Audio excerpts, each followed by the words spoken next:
Managing Disclosure, a presentation for the KIDAS 2020 conference, Domestic Abuse, It's Everybody's Business. Asking about abuse. When someone discloses abuse, it can be helpful to bear in mind the following when asking about the disclosure. Find a quiet, private place to talk and give time and space for discussion. Sensitively ask open questions. Discuss confidentiality and information sharing and explain that you may not be able to keep everything confidential. Use non-judgmental tones, words, and body language. Keep it clear and simple. Remember, asking is the first step for improving our response to domestic abuse. Be aware of body language and facial expressions. Give the victim time. Actively listen to the victim. Be mindful of tone of voice. Be empathetic. Don't impose your opinion on what they should do.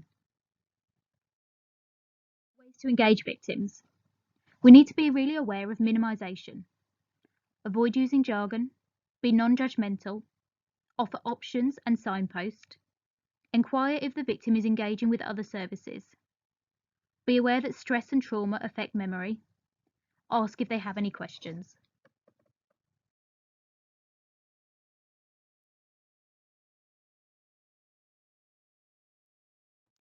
Key phrases to be aware of. It was only. She or he just.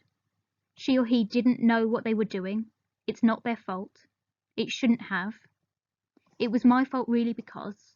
It was only an argument. It's not often. They can be really lovely. We're okay most of the time. Or if it's only when they drink.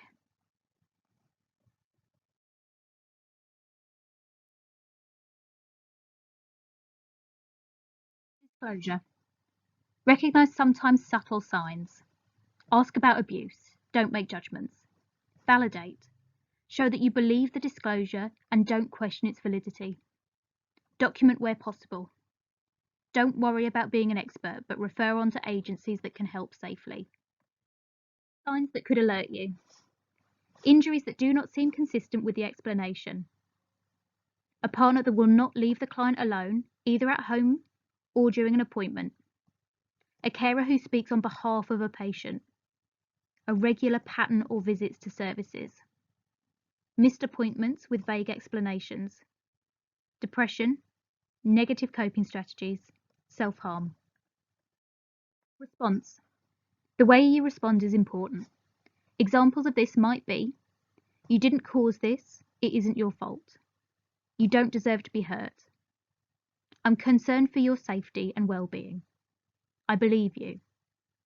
There is help and support for you. Domestic abuse is not acceptable. This might be the first time the victim has told anyone, so remain calm and be supportive. Refer on to services who can give expert advice and support. This presentation was produced by Lookahead for the KIDAS Domestic Abuse, It's Everybody's Business conference.